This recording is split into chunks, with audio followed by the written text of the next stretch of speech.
Hello everyone and welcome back to RWBY Grimm Eclipse. Today we're going achievement hunting. We're going to do the only other solo achievement that there is, but first and foremost... Ooh. Okay, well, actually now that I think about it...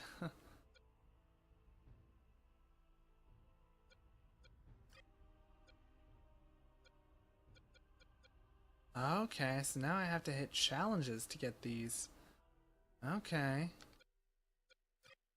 So if... Ooh, it even resets the campaign. Oh. Okay, then I have another idea. We are going to go ahead and select...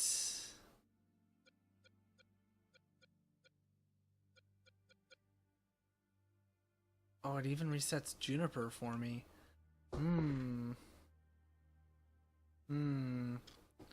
Okay. We're not going to play the whole campaign again. We're just going to do one level here today. And we are going to... Actually...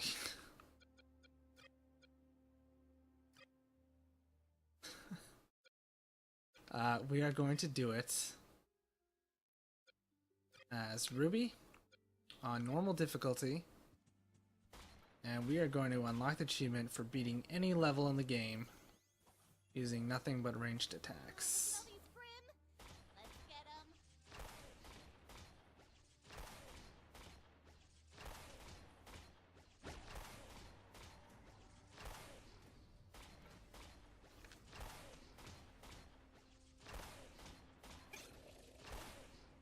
And I apologize in advance for the annoyingness of the gunshot repetition. I'm going to try to talk a little bit more over it. So, let's talk about the show. So, Volume 4 is in its 4th episode now, I believe, was the last one that aired. The episode title was Family. So yeah, I think that was Volume 4, Chapter 4. That has not been up on YouTube yet, and I don't think that they have a policy against reviews going up on the same week. They're just not a fan of actual footage from the episode going up until it's up on YouTube. So stuff like reaction videos or I don't know, AMVs maybe. I know for a fact that they singled out specifically AMVs, but I'm sure there's probably other forms that they're not totally up for.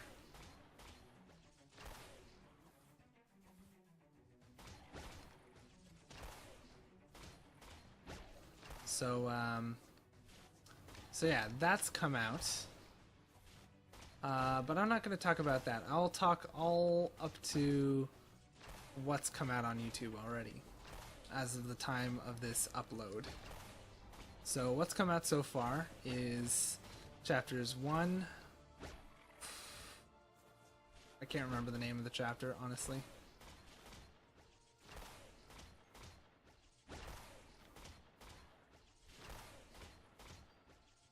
No, I probably should have saved this challenge for one that didn't have a defensive aspect to it, but meh. Level 1's the easiest, right? Lots of these guys, not many other. But one that focused more on wave combat without an objective to protect probably would have gone over a little easier. So yeah, we had chapters 1, which again I can't remember the title. Chapter 2, also can't remember the... Oh, cool, I did that challenge. Lovely. Okay, I do have ranged. Okay, that's why I picked RWBY. Because I knew she had ranged progression, at least in the early versions of the game. I wasn't sure if she still did. I wonder if Dr. Ubek knows about this place. Ah, yes, the Emerald Forest is filled with the ruins of ancient kingdoms. Keep an eye out Okay, for nothing more. Dr. Ubek is always... Did I level up? No, I didn't. Okay, cool.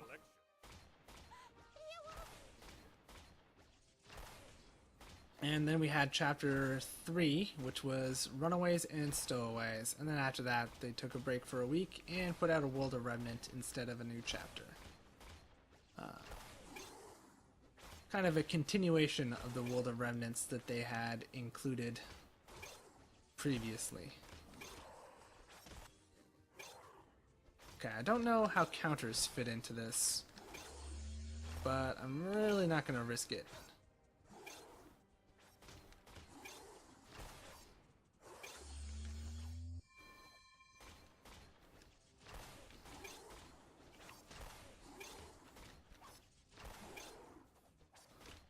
So, yeah, chapter 3 was Runaway and Stowaways. That one I remember the episode title of. And then chapter 4, which was Family, I remember that title as well.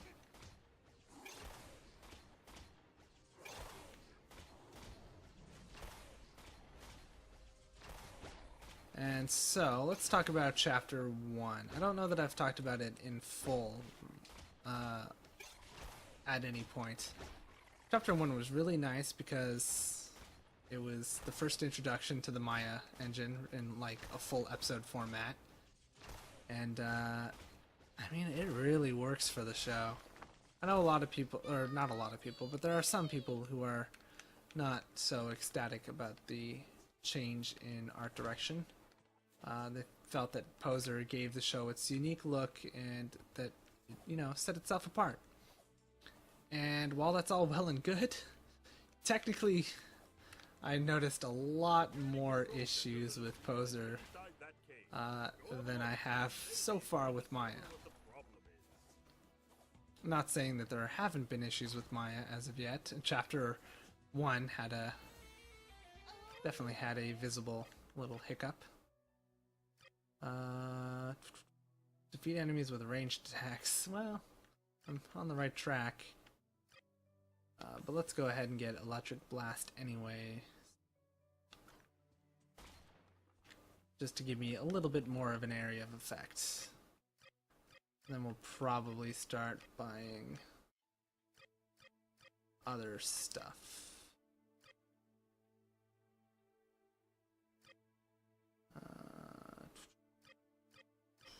What will I buy in a ranged only? Well, we're only doing this one level, so we're pretty much already done, so I don't have to worry about it too much.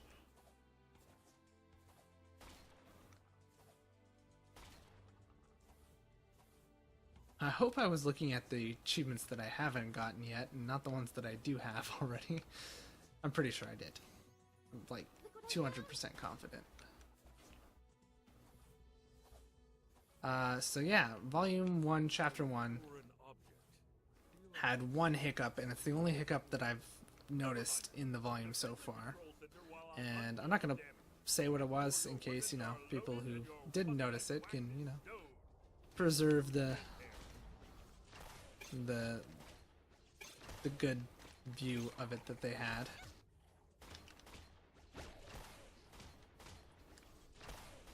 Okay, now my ranged ability is also stun, which is pretty great.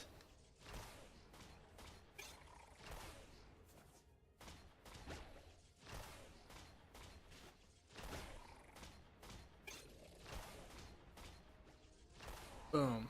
Lovely. Okay. So, what I really liked about Chapter 1, though, was seeing everybody again. And I know that's, you know, just probably the go-to answer for everybody is just being back in the show, but, like, legitimately, it was fantastic seeing Team Ranger going for it. And I've seen a lot of people argue that, you know, Ren's argument that Junior's not a color, so we shouldn't go with Junior, we should go with Ranger instead, is a terrible argument because Ranger's not a color either, but Ranger is totally a color. It's a shade of green. It's a really nice shade of green. But I have seen the argument that, you know, you can also spell a variation of orange using all their names, RR and J, or yeah, RR and J, and admittedly that's a little bit more obvious I'm sure a lot of people would have clicked with that one a little bit more easily. But I don't know, Ranger seems nice because not only is it a color, but it's also just, you know, like Robin Hood out in the woods, you know, fighting, all that kind of stuff. Granted, they're not like robbing the rich and giving to the poor or anything, but I don't know. It's just the scenery of being out in the world Halfway point, team. seems to really suit the name Ranger.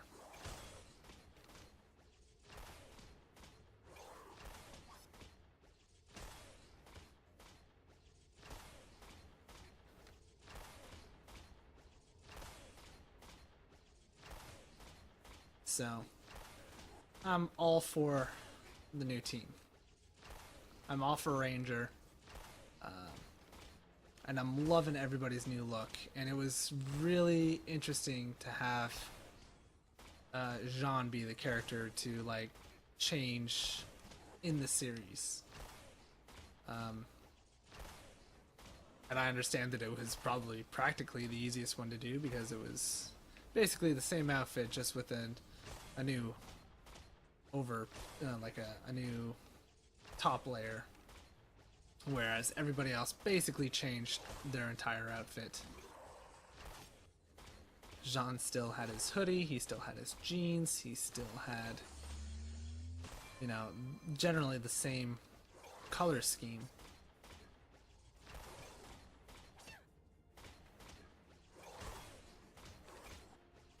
So he definitely would have been the easiest one.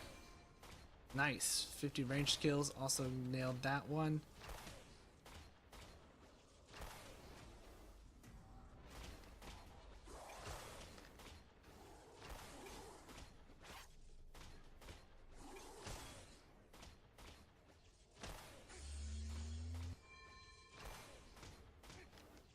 Boosh.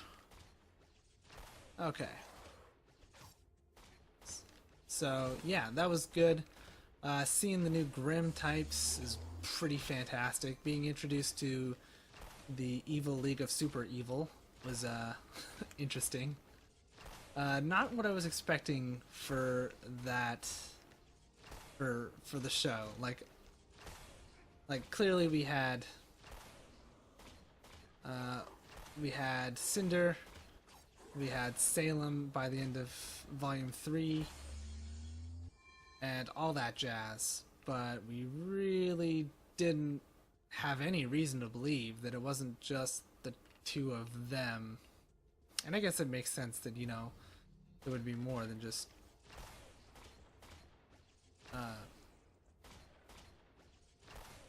as Crow put it, a queen and one pawn.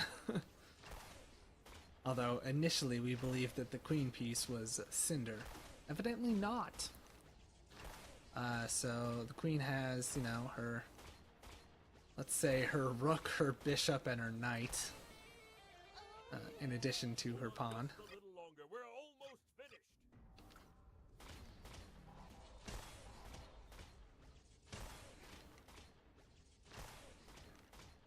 And yeah, it is interesting to see them. They've got a brilliant voice cast this year, like, I mean, bringing on Vic Mignogna and Elizabeth Maxwell in previous years was, in Volume 3, was pretty amazing. Oh, and Yuri Lowenthal, of course. Big voice talents. Good to see them able to expand that even further this year, with like Chris Sabat and Michael J. Tatum and a whole bunch of people. Whole bunch of cool people. And even some people that I've recognized from Team 4-Star Works, so that is cool, considering, you know, the two companies are like in the same state. Oh man, I am loving that shock dust ability.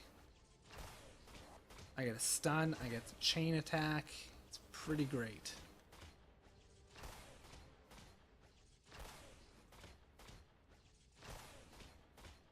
I should probably be a little further away from the objective, but regardless.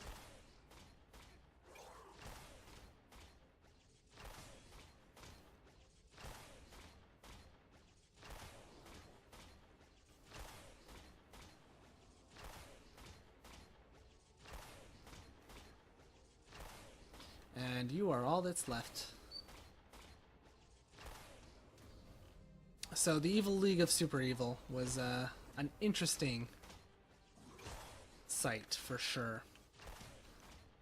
And then seeing Salem again so soon was unexpected, but it's like after they broke the mystery or the mystique of the character in the background, it's like that's somebody that you can pull out at any point and it'd be fine.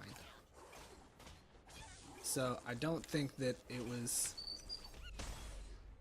I went down. Of course I went down. Damn. I don't think that it was a bad choice to bring her out again so soon. I don't think that it would have been a bad idea to leave her out a little longer. I think that either option was just fine. Do I have to do this again from the first wave? I think so. Oh, that is awful. Look what I found. Okay. Some sort of foreign object. I feel like I've seen that symbol before. Never mind that. Defend the control center while I undo the damage. Make sure your weapons are loaded and your mustache wax is stowed. This could get hairy.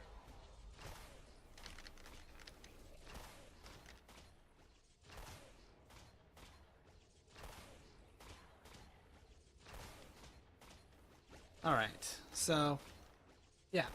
Having Salem back again so soon, I thought was unexpected. I was really thinking they would go long con some more, but I'm actually super happy that they didn't, personally. I know that other people would probably have different opinion on that. But that's the way I felt. And I'm pretty happy right now. They definitely did a brilliant way of showing, you know, how imposing she is by having her own people, you know, just like completely shut up when she enters the room and then stand up so long as she's, you know, until she says to sit. With the exception of, you know, one character who's clearly very full of himself as of yet.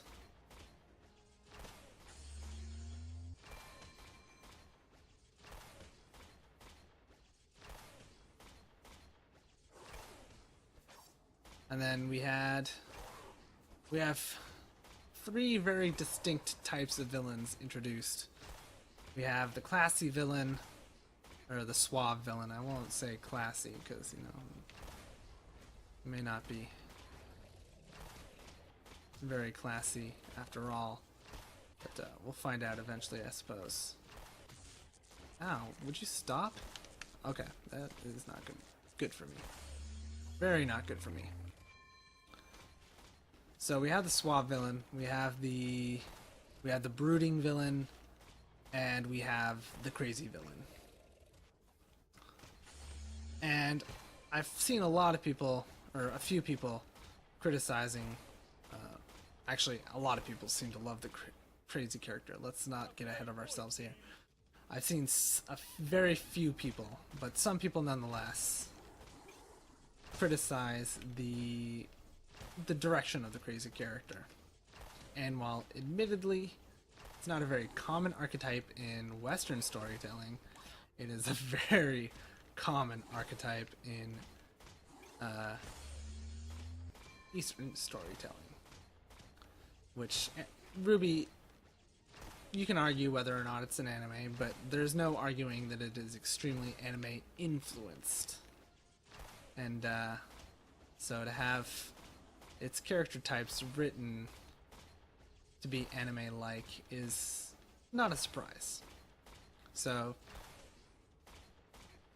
while that style of character writing may not be prevalent in media we're used to over here, completely dismissing it as just being bad character writing is ignoring the inspiration. And it could turn out to be a poorly written character. We don't know yet. It's too early to say. We've just had their introduction to go off of. But that should be enough of an introduction.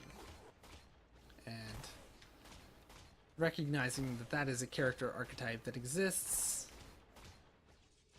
is something that people should still be able to do. Whether or not they like the archetype is, a matter of personal taste. But to say that no characters like that exist in media at all, or that all characters written like that are done poorly, is, I believe, to be a very dismissive statement.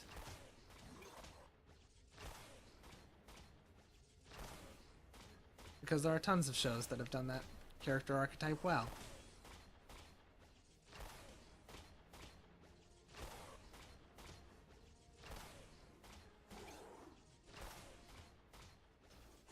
Boom.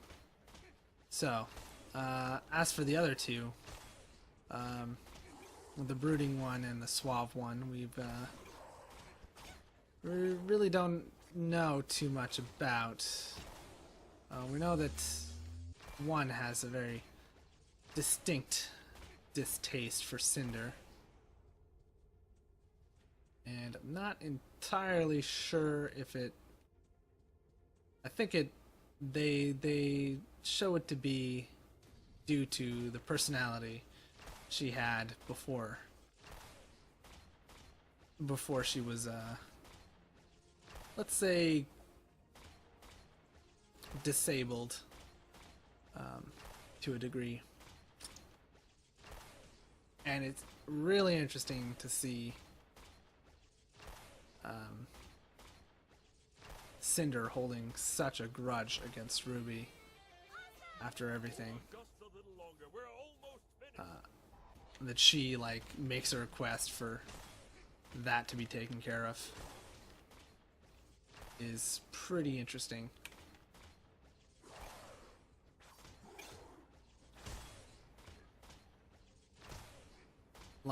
I always saw Cinder as a kind of character who was smart, and I not that I wouldn't think that she's not evil. She's clearly evil, but I would have thought she'd be the very goal-oriented character that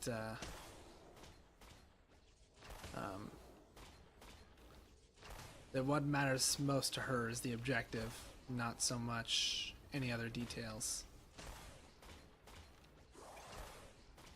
And that as a result, revenge would take a backseat to the plan. But seeing how badly she got messed up, it's not surprising at all that, she'd want that, especially with her own teammates chastising her for it.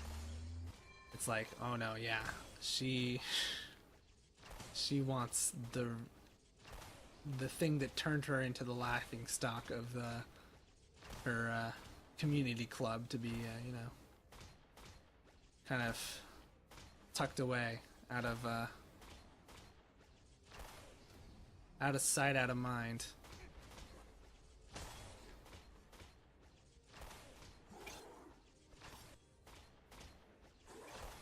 So that's going to be very interesting. It's interesting that somebody else is taking care of the task, because Cinder's in no condition to fight anyone, especially especially her weakness. It's like you never send a fire type Pokemon out against a water type, especially if all it knows are fire type moves. It's a special attacker, and all you know are physical moves. It's like, no, this is terrible planning. And the water type's a physical tank. So it's like, what am I doing? Why am I sending this thing here? This is just going to be a bad day for all involved. this time, we got this. So that was a super good direction, I think, for the whole villain side of things. I already talked about, you know, the character reveals after the months have gone by. It's good to see everybody again. And I'm loving how everybody has grown up a little bit. There we go. It's also a gun. Achievement unlocked. Nailed it. So we don't see Nora having changed much until we get to this one-off look that she gives Ren in, I think it's chapter 2, but we'll get to that next time. So yeah, that was the majority of my thoughts on chapter 1. But yeah, there we go. It's also a gun. Achievement unlocked. Good to go.